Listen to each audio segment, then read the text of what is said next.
সুপ্রিয় দর্শকবৃন্দ, আসসালামু আলাইকুম। প্রতিদিনের মতো আজকে আপুকে আমার চ্যানেলে হাজির করেছি। মিডিয়া কি কারণে আসছে সেটা আপনাদের শোনাবো। আসসালামু আলাইকুম আপু। ওয়ালাইকুম সালাম রাহমাতুল্লাহি ওয়া আপু ভালো বারাকাতুহু। আছেন? আল্লাহ রাখছে ভালো। আপনি ভালো আছেন? ইনশাআল্লাহ ভালো আছি। আপুর কি আগে বিয়ে শাদী হয়েছিল? হ্যাঁ, হইছিল। স্বামী আছে নাকি নাই? স্বামী নাই। স্বামী থাকলে কি আর আপনাদের কাছে আসতাম? অনেকবারই তো আসলেন, ভালো মনের মানুষ পান নাই? পাইছি আবার পাইনি দুইটাই। ও, পাইছেন আবার পান নাই, মানে ছেড়ে ছেড়ে চলে যায় না? খাইতে চায়, খাওয়াইতে চায় না। খাইতে চায় খাওয়াইতে চায় না। বাহ, কথাটা খুব ভালো লাগলো। আচ্ছা আপু, কি কাজ করেন? মাসে বাসা বাসা কাজ করি। বাসা বাড়িতে কাজ করেন? এই শরীর নিয়ে বাসা বাড়িতে কাজ করতে যান, মানুষে নানান কথা বলে না? বললে কি হইব? পেটে তো ভাতের দরকার। ভাত না থাকলে তো আর পেটে ভাতের দরকার, ভাত না থাকলে কোনো কিছুই আসে যায় না। আসলে স্বামীর ভালোবাসা কিরকম দরকার আপনার?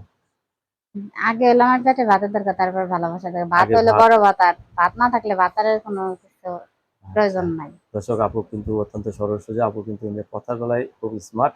আপুর সাথে কথা বলতে পারবেন। আপু ধন্যবাদ আপনাকে আমার চ্যানেলের সময়